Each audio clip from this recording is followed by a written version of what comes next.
দীর্ঘদিন ধরেই বলিউডের সঙ্গীতাঙ্গনে রাজ করে যাচ্ছেন জনপ্রিয় ভারতীয় সঙ্গীত শিল্পী উদিত নারায়ণ। ক্যারিয়ারে উপহার দিয়েছেন অসংখ্য সুপারহিট গান। তবে বুড়ো বয়সে যেন ভীমরতিতে পেয়েছে এই কণ্ঠশিল্পীকে। উদিত নারায়ণের বেশ কিছু ভিডিও নেট দুনিয়ায় ভাইরাল হয়েছে। সেই ভিডিওগুলোতে দেখা যায় বেশ কিছু নারী ভক্তকে চুম্বন করেন এই তারকা। সম্প্রতি একটি অনুষ্ঠানের মাঝেই তিনি এমন কাণ্ড ঘটান। সেই ভিডিও সামাজিক যোগাযোগ মাধ্যমে ছড়িয়ে পড়লে তৈরি হয় তুমুল সমালোচনা।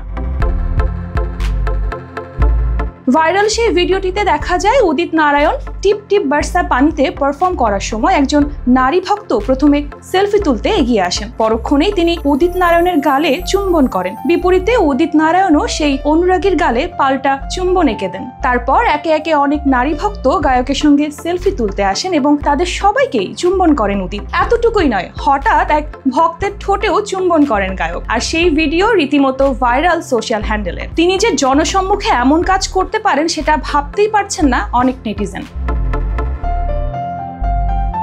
এদিকে বিষয়টি নিয়ে মুখ খুলেছেন উদিত নারায়ণ। এই তারকা বলেন, আমি ভদ্র মানুষ, আমার পরিবারও ভদ্র। ভক্তরা যখন সামনে আসে তাদের ভালোবাসার কথা জানান, তখন কি তাদের ফিরিয়ে দেওয়া যায়? উদিত আরো বলেন, ভিড়ের মাঝে বহু মানুষ ছুটে আসে, সেই সময় আমার দেহরক্ষীরাও উপস্থিত ছিলেন। ভক্তরা দেখা করার সুযোগ পান, তাই কেউ হাত বাড়িয়ে দেন, কেউ আবার হাতে চুম্বন করেন। এসবই তাদের উচ্ছ্বাস। এ বিষয়কে ভিন্নভাবে দেখা উচিত নয়।